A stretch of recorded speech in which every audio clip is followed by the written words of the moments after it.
میں پناہ مانگتی ہوں اللہ کی شیطان مردود سے۔ شروع اللہ کا نام لے کر جو بڑا مہربان نہایت رحم والا ہے۔ ہم نے نوح کو ان کی قوم کی طرف بھیجا کہ بیشتر اس کے کہ ان پر درد دینے والا عذاب واقع ہو، اپنی قوم کو خبردار کر دو۔ انہوں نے کہا کہ بھائیوں، میں تم کو کھلے طور پر خبردار کرتا ہوں کہ اللہ کی عبادت کرو اور اس سے ڈرو اور میرا کہا مانو، وہ تمہارے گناہ بخش دے گا اور موت کے وقت مقرر تک تم کو مہلت عطا کرے گا۔ جب اللہ کا مقرر کیا ہوا وقت آ جاتا ہے تو تاخیر نہیں کی جاتی۔ کاش تم جانتے ہوتے۔ جب لوگوں نے نہ مانا تو نوح نے اللہ سے عرض کی کہ پروردگار، میں اپنی قوم کو رات دن بلاتا رہا، لیکن میرے بلانے سے وہ اور زیادہ گریز کرتے رہے۔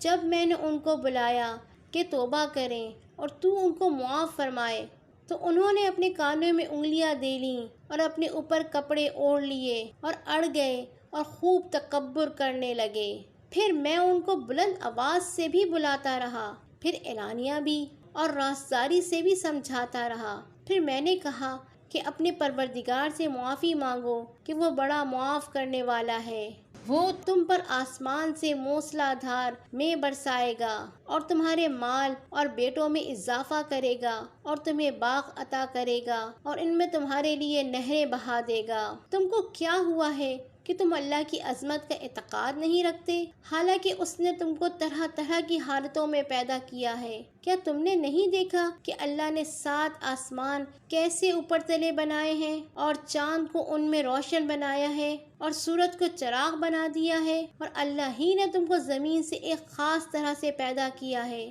پھر اسی میں تمہیں وہ لوٹا دے گا اور اسی سے تم کو نکال کھڑا کرے گا، اور اللہ ہی نے زمین کو تمہارے لیے فرش بنایا تاکہ اس کے بڑے بڑے کشادہ رستوں میں چلو پھرو۔ آخر میں نوح نے عرض کی کہ میرے پروردگار، یہ لوگ میرے کہنے پر نہیں چلے اور ایسوں کے تابع ہوئے جن کو ان کے مال اور اولاد نے نقصان کے سوا کچھ فائدہ نہ دیا، اور وہ بڑی بڑی چالیں چلے اور کہنے لگے کہ اپنے معبود کو ہرگز نہ چھوڑنا، اور ود اور سواع اور یاغوث اور یعوق اور نصر کو کبھی نہ چھوڑنا، اور اے پروردگار، انہوں نے بہت لوگوں کو گمراہ کر دیا اور تو ان ظالموں کو اور زیادہ گمراہ کر دے۔ آخر وہ اپنے گناہوں کے سبب پہلے غرقاب کر دیے گئے، پھر آگ میں ڈال دیے گئے، تو انہوں نے اللہ کے سوا کسی کو اپنا مددگار نہ پایا۔ اور پھر نوح نے یہ دعا کی کہ میرے پروردگار، ان کافروں میں سے کسی کو زمین پر پستہ نہ رہنے دے، اگر تو ان کو